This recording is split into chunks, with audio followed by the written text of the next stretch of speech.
வயதுல தெரிந்திருக்க வேண்டுமே என இப்போது நினைக்கிறேன். கடல்கள் ஆச்சரியங்களின் களஞ்சியம் தெரியுமா? கடல்கள் பூமியின் 70% மூடி DC7% நீரை தன்னகத்தே கொண்டுள்ளன. சுமார் 591 மில்லியன் கனமைல் நீர் அது.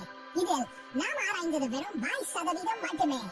அலைகளுக்கு அடியில எத்தனை மர்மங்கள் ஒளிந்திருக்கின்றன என கற்பனை செய்து பாருங்க.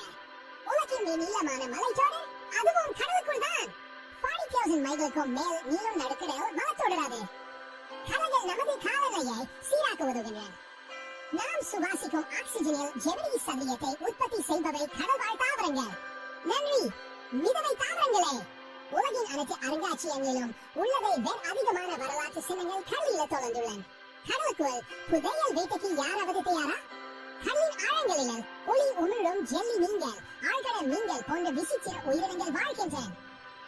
நம்புங்கள், கடலில் உப்பு நீரும் நன்னீரும் சேரும் இடங்களில் நீருக்குள் அருவிகள் உருவாகின்றன. கடல் தளத்தில் உள்ள நீர்வெப் ஊற்றுகள் மிகவும் சூடான நீரை வெளியேற்றுகின்றன. இதுவே உயிரோட்டமான சுற்றுச்சூழலை உருவாக்குகிறது. அடர்ந்த குளிர்ந்த உப்பு நீரால் ஆன ஆறுகள் கடல் தளத்தில் பள்ளத்தாக்குகளை உருவாக்குகின்றன. இறுதியா கடல் என்பது ஒளிகளின் கலவை. கலவைகளின் ஆர்ப்பரிப்பில் இருந்து கடல் பாலூட்டிகளின் சொடுக்குகள் வரை அனைத்தும் இசைக்கின்றன. ஆர்வத்துடன் இருங்க கடல் நேசிப்பவர்களே. மர்மங்களின் ஆழத்துக்கு மூழ்கிறீங்க.